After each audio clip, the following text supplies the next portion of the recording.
Hello everybody, welcome to our educational YouTube video. This is problem number 2.13 from Fundamentals of Electric Circuits by Alexander and Sedicus 5th edition. So, இன்னைக்கு நம்ம தமிழ்ல இந்த problem solve பண்ண பார்ப்போம். So, the problem statement என்ன அப்படின்னு சொன்னா, the figure 2.77ல கொடுத்திருக்கிற the circuitsல உள்ள branch currents I1 to I4 KCL use பண்ணி கண்டுபிடிக்கணும். ஓகே, KCLனா Kirchhoff's current law. ஸோ இது எப்படி நம்ம ஆரம்பிக்கணும் அப்படின்னு சொன்னோம்னா, ஏதாவது நமக்கு ஃபர்தராக டீட்டெயில்ஸ் தேவைப்படுது அப்படின்னு சொன்னோம்னா ஃபர்ஸ்ட் அந்த டீட்டெயில்ஸ் நம்ம வந்து கலெக்ட் பண்ணிக்கணும். சரியா? ஸோ கிர்ச்சாஃப்ஸ் கரண்ட் லா அப்படின்னு சொன்னோம்னா கண்டிப்பாக வந்து நமக்கு nodal analysis. So nodal analysis அப்படின்னு சொன்னோம்னா நோட்ஸ் வந்து ஃபர்ஸ்ட் நம்ம மார்க் பண்ணிக்கணும். ஸோ நோட் அப்படின்னு சொன்னோம்னா 2 or more பிரான்ச்சஸ் மீட் பண்ணக்கூடிய ஒரு பாயிண்ட் தான் நம்ம வந்து நோட்ஸ்ன்னு சொல்லுவோம். சரியா?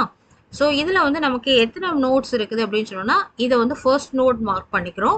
அடுத்து இந்த பாயிண்ட் செகண்ட் நோட், தென் இது மூணாவது நோட், இது வந்து நாலாவது நோட், ஃபைனலாக வந்து நம்ம ரெஃபரன்ஸ் நோட் ஒன்று மார்க் பண்ணிக்கிறோம். ஸோ நம்மளுடைய டெக்னிக்கல்னா எந்த டூல் இதில் யூஸ் பண்ணுறோம் அப்படின்னு சொன்னோம்னா ஆல்ரெடி ப்ராப்ளம்லேயே அது கொடுத்துட்டாங்க. ஸோ எனிஹவ் நம்ம அதை வந்து மென்ஷன் பண்ணுறோம், கிர்ச்சாஃப்ஸ் கரண்ட் லா.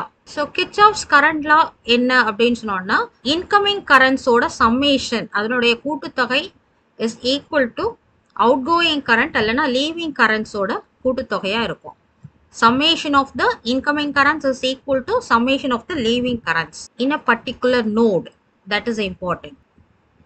ஸோ நம்ம இப்போ வந்து ஃபர்ஸ்ட் நோட்லேருந்து ஆரம்பிப்போம். 4 நோடுக்குமே இந்த கிர்ச்சாஃப்ஸ் கரண்ட் லாவை அப்ளை பண்ணி நம்ம ஈக்குவேஷன்ஸ் ஃபார்ம் பண்ணணும். அந்த ஈக்குவேஷன்ஸை நம்ம சால்வ் பண்ணி பிரான்ச் கரண்ட்ஸை கண்டுபிடிக்க போகிறோம். Okay, so we start with the first node. First நோடில் எதெல்லாம் இன்கமிங் கரண்ட்ஸ் அப்படின்னு பார்த்தீங்கன்னா I1 and then I2. So incoming கரண்ட்ஸை வந்து ப்ளூ கலரில் மார்க் பண்ணியிருக்கிறேன். ஸோ இதனுடைய கூட்டுத்தொகை அப்படின்னா I1 + I2 அது வந்து இன்கமிங் கரண்ட்ஸ். ஓகே, சம்மேஷன் வந்து சிக்மா அப்படிங்கிற சிம்பலில் நம்ம மார்க் பண்ணியிருக்கிறோம். So this is equal to எதா இருக்கும் அப்படின்னு நம்ம பார்த்தோம் அப்படின்னா அவுட் கோயிங் கரண்ட் அல்லனா லீவிங் கரண்ட்டுக்கு ஈக்குவலாக இருக்கும். ஸோ இங்கே லீவிங் கரண்ட் அப்படிங்கிறது இந்த 2 amps கரண்ட் தான் leaving current.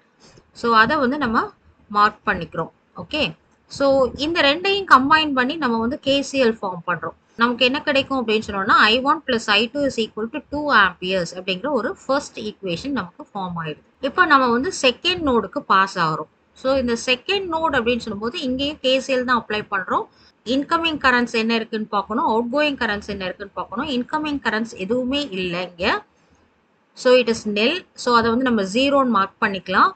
Out going currents இல்லைனா லீவிங் கரண்ட்ஸ் அப்படின்னு பார்த்தோம்னா நமக்கு I2 வந்து அவுட் கோயிங் கரண்ட், அப்புறம் வந்து இந்த 7 amps கரண்ட்டும் லீவிங் கரண்ட், இந்த 3 amps கரண்ட்டும் நமக்கு வந்து லீவிங் கரண்ட். ஓகே, ஸோ இதனுடைய சம்மேஷன் வந்து அவுட் கோயிங்கோட சம்மேஷன் இன்கமிங்கோட 0க்கு ஈக்குவலாக இருக்கும். ஓகேவா? நம்மளுடைய கன்வீனியன்ஸ்க்காக இந்த I2 + 7 + 3ங்கிற நம்மளுடைய கன்வீனியன்ஸ்க்காக I2 + 7 + 3 that is equal to 0ன்னு நம்ம மாற்றி எழுதிக்கிறோம். Okay, left hand side right hand side, right hand side உள்ளது லெஃப்ட் ஹேண்ட் சைடு கொண்டு வந்துக்கிறோம். ஓகே, ஸோ இதில் வந்து I2 + 10 கிடைக்கும் இல்லையா? I2 + 10 is equal to 0. That means I2 is equal to -10 amps. So this is our second equation. அது போக நமக்கு I2 கரண்டோட வேல்யூவும் இதில் நமக்கு கிடைச்சிருது. இப்போ நம்ம இந்த ஃபர்ஸ்ட் ஈக்குவேஷனையும் செகண்ட் ஈக்குவேஷனும் எடுத்துக்கிறோம். அந்த செகண்ட் ஈக்குவேஷனில் உள்ள I2 வேல்யூவை ஃபர்ஸ்ட் ஈக்குவேஷனில் நம்ம சப்ஸ்டிடியூட் பண்ணோம் அப்படின்னு சொன்னால் நமக்கு என்ன கிடைக்கும்? I1 - 10 that is equal to 2 அப்படின்னு நமக்கு கிடைக்கும். That means this I1 is equal to 2 + 10, that means 12 amps. So நமக்கு this is the third equation. Third ஈக்குவேஷன்லேருந்து நமக்கு I1 ஓட வேல்யூ 12 amps அப்படின்னு நமக்கு கிடைச்சிடுச்சு. ஓகே, இப்போ நம்ம வந்து தேர்ட் நோடுக்கு மூவ் ஆகிறோம். தேர்ட் நோடில் KCL அப்ளை பண்ண போகிறோம். ஸோ இங்கே வந்து நமக்கு எதெல்லாம் இன்கமிங் கரண்ட் அப்படின்னு பார்த்தீங்கன்னா இந்த 7 amps வந்து இன்கமிங் கரண்ட்ஸ். ஓகே, ஸோ நமக்கு 7 amps கரண்ட் வந்து இன்கமிங், அது போக இந்த I4 வந்து இன்கமிங், பட் I3 வந்து நமக்கு லீவிங் கரண்ட். ஸோ இதிலிருந்து நமக்கு ஈக்குவேஷன்ஸ் வந்து ஃபார்ம் பண்ணிக்கிறோம். I3 - I4 is equal to 7. Because variables வந்து நம்ம லெஃப்ட் ஹேண்ட் சைடும் கான்ஸ்டன்ட்டாக ரைட் ஹேண்ட் சைடும் கொண்டு வர்றது better. Okay, to form an equation. அதனால அது இந்த மாதிரி கொண்டு வந்துட்டோம். இப்போ இது நமக்கு ஃபோர்த் ஈக்குவேஷன். இப்போ நம்ம வந்து ஃபோர்த் நோடுக்கு போகிறோம். ஃபோர்த் நோடில் இன்கமிங் என்ன அப்படின்னு பார்த்தோம்னா 2 amps. சரியா? இது இன்கமிங். I4ம் 4 ஆம்ஸும் outgoing.